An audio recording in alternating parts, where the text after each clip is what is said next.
કે પ્રેમથી સાંભળતો અને બહુ વિનમ્ર ભાવથી સેવા કરતો તો બધા સંતો મારી ઉપર બહુ દયા દ્રષ્ટિ રાખી, કૃપા દ્રષ્ટિ કરતા અને મને સમજાવતા. તો એમને કૃપાથી મારી અંદર પણ મને એક વિવેક ઉત્પન્ન થયો, બુદ્ધિ આવી કે આ માનવ જીવનની અંદર એક ભગવાનની ભક્તિ કરવી એ જ સર્વ શ્રેષ્ઠ છે. એટલે હું નિરંતર ભગવાનનું ચિંતન પણ કરતો હતો. આવી રીતે સમય ચાલ્યો જતો. પ્રતિદિન એમના પત્રાળા ઇત્યાદિ ઉપાડું તો અંદર જે ભોજન થોડું પડ્યું હોય એ સંતોની આજ્ઞા લઈને એનો પ્રસાદ રૂપે ગ્રહણ કરતો. તો એનાથી મારું અંતકરણ પણ બહુ પવિત્ર થઈ ગયું અને મન પણ ભગવાનમાં લાગી ગયું. તો આવી રીતે સમય જતા જતા એક દિવસ કે મારી માતા ગાય દોવા જતા અને અંધારામાં એક સર્પ ઉપર એમનો પગ આવ્યો અને સર્પએ એમને દંશ માર્યો અને એ સર્પના જ્યારથી મારે માતાની મૃત્યુ થઈ ગઈ. માતાની મૃત્યુ થયા પછી પણ મેં એ ભગવાનનો અનુગ્રહ જ સમજ્યો. કારણ કે માતાનો બહુ પુત્ર ઉપર વાત્સલ્ય ભાવ હોય ને.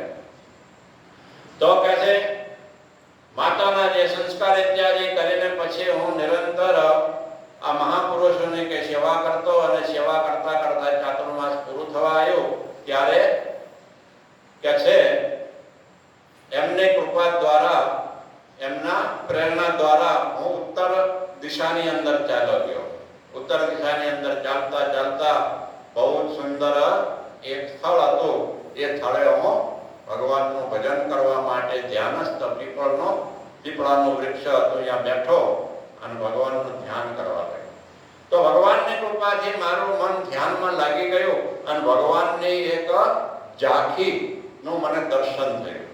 જે ભગવાન ચતુર્ભુજ છે, હાથમાં પદ્મ ગદા ઇત્યાદિ ધારણ કરેલા છે, અનેક અલંકારોથી સુશોભિત છે.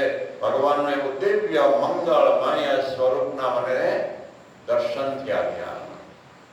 થોડી વારમાં ભગવાન અદૃશ્ય થઈ ગયા.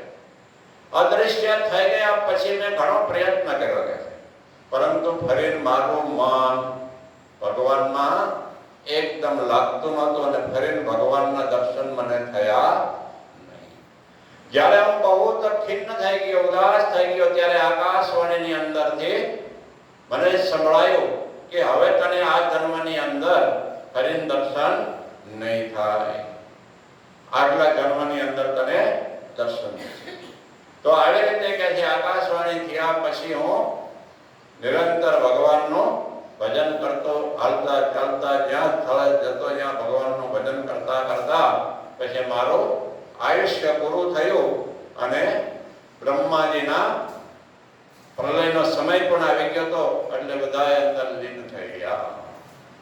પછી બીજા જન્મની અંદર કહે છે હું બ્રહ્માજીના માનસ પુત્ર રૂપ છે નારદજીનો મારો જન્મ થયો અને આ જન્મની અંદર કહે છે હું નિરંતર કહે છે ભગવાનને હું કરું છું લીલા, યશ, જપ ઇત્યાદિની અંદર જ મારો સમય વ્યતીત કરું છું. નિરંતર ભગવાનનું ભજન કરતો રહું છું, કીર્તન કરતો રહું છું, આત્મા કરતા રાખીને મારી એવી ભગવાને મારી ઉપર કૃપા કરી છે કે મારે ગમે સ્થળે જવું હોય તો મારી શક્તિ કઈ રાશ નથી થતી. જ્યાં સંકલ્પ કરું ત્યાં હું જઈ શકું છું.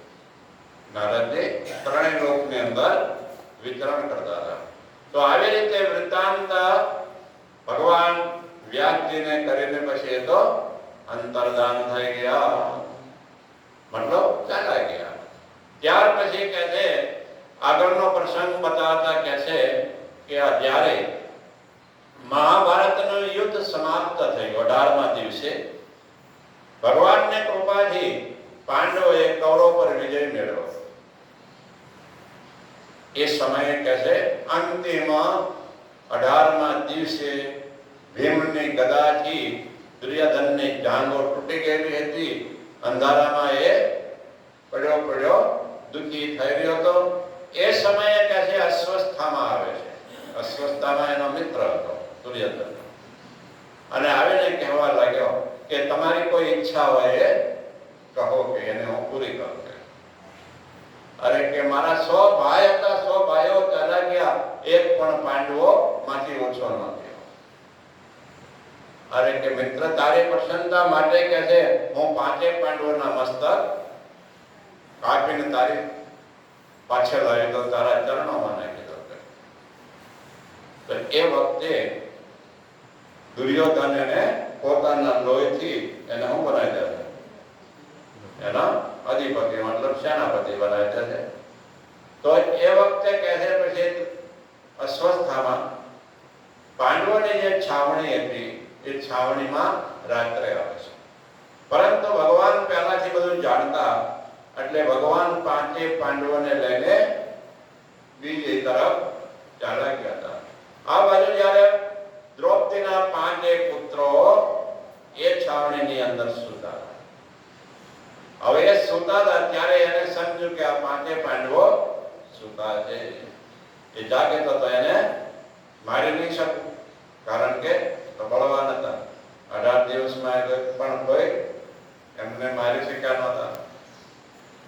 કેટલા મહાન ભીષ્મ પિતા દ્રોણાચાર્ય ઇત્યાદિ હતા, તોય નહોતા મારી શક્યા. તો હું એકલો ક્યાં મારી શકવાનો? અત્યારે બરોબર લાગશે કે એટલે એ વખતે અશ્વસ્થામાં એને તલવારથી 5ના ધડથી મસ્તક અલગ કરી નાખ્યા અને 5ના મસ્તકો લઈને દુર્યોધનને કહે છે કે લો મિત્ર, આ 5 પાંડવોના મસ્તક હું લાવ્યો છું મારી.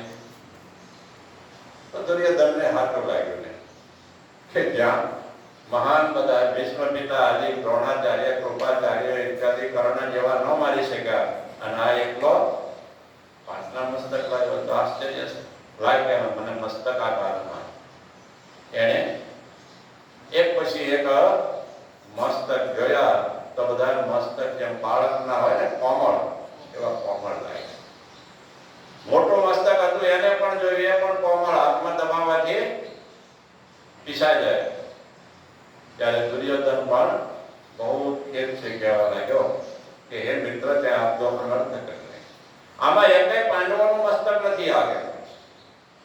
કેમ કે અરે પાંડવોના મસ્તક તો એટલા કઠોર અને એની ઉપર હું ગદાનો પ્રહાર કરતો તો પણ કઈ થતું નહોતું, અને આ તો એના પુત્રોના મસ્તકો છે. તે મારો